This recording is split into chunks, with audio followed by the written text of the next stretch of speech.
everyone, this is Robert Dick, and this is Throat Tuning, Part 2, the next installment in my series of YouTube videos made with the folks at Eastman Musical Instruments. They make Eastman flutes, Amadeus flutes, and Haynes flutes. This is an Amadeus Model 600. It's a silver flute with a B foot, and it has open holes and very, very importantly, an offset G.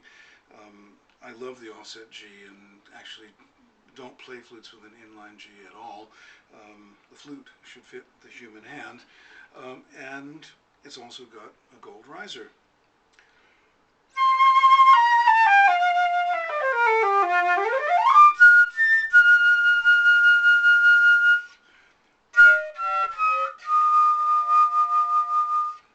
Works. Now, I hope you've done the exercise that I suggested in Throat Tuning Part 1, and that is the Toffanel number 1, where of the 4 repetitions in G major, the first repetition you play, the second one you sing,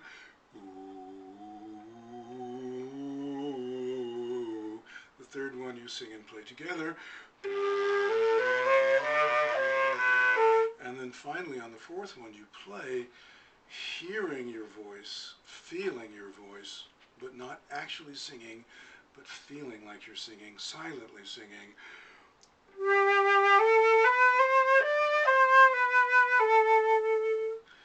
Now, you might have bumped into a couple of problems. I know I certainly did when I started to practice throat tuning. One is that sometimes there seems to be this uncomfortable beating and buzzing in the sound. You'd like something nice and smooth, like, and instead is buzzing away.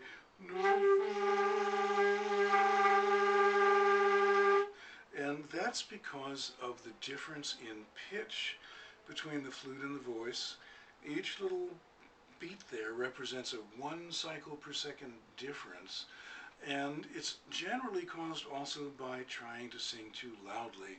So the cure for the beats and the buzzes is, number 1, sing half as loudly, then correct the pitch. If you're not sure if you're sharp or flat, just go one way or the other. There are only 2 ways to go, and it will get better or worse very soon. You'll know, and you'll learn how to hear this. Part of starting throat tuning is a development in our hearing, to learn how to really hear the voice first and then the flute. Imagine the voice is here on the sound plane and the flute is there. And trust your ear and trust your voice, and it will get better really fast. So now, let's move on to a couple of new things to do.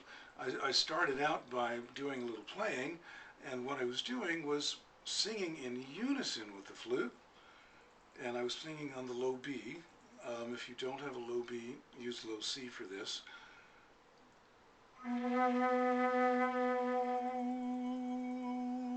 Now that's low B on the flute. It's not ooh, it's ooh.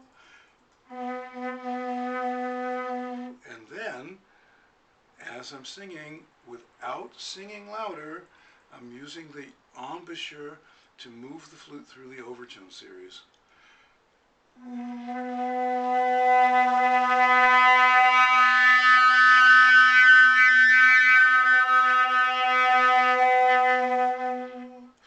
We get this very cool human wah-wah pedal sound, and it's in a lot of compositions, and it's a great sound for improvising, and certainly if you're playing jazz or rock, it's a tremendously useful sound. All of a sudden you've got your personal overdrive. So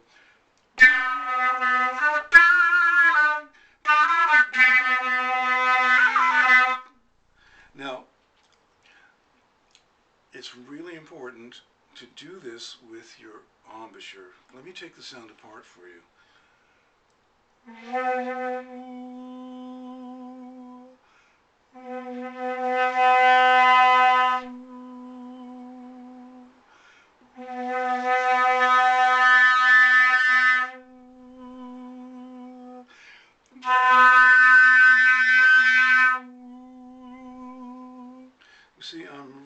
striving not to sing louder.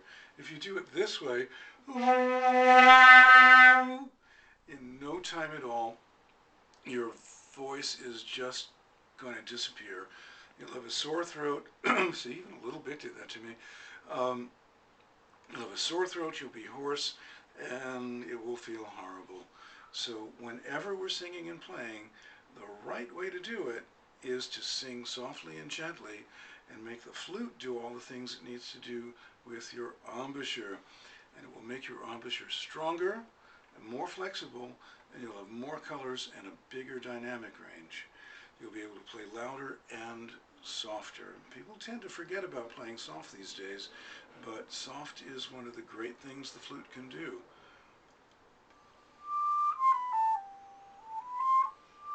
And that's there, as well as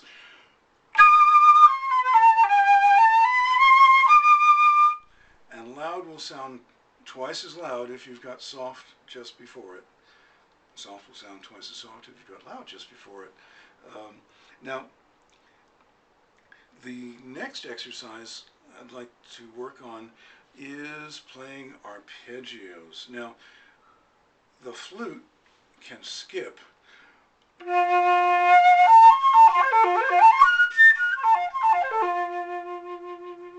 The voice actually has to glide between every note, although good singers make it sound like it skipped.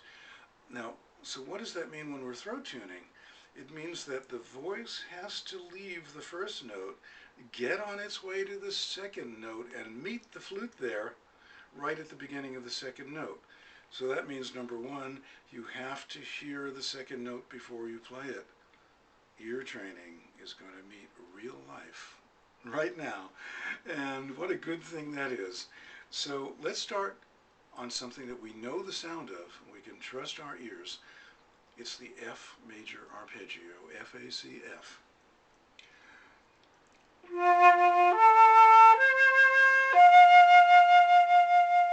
Okay, now.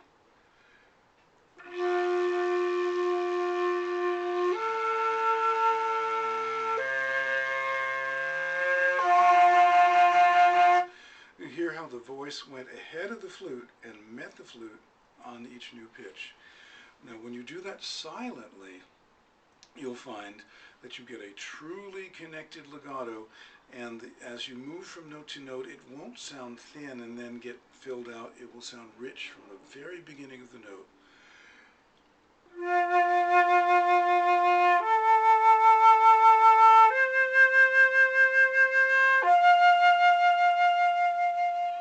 It also kind of gives that wonderful feel that the next note has just got to go to where it is instead of just kind of happening. It will help your musical direction and phrasing a great deal. So practice some arpeggios, make a few wah-wah pedal sounds, and I will see you soon on part 3.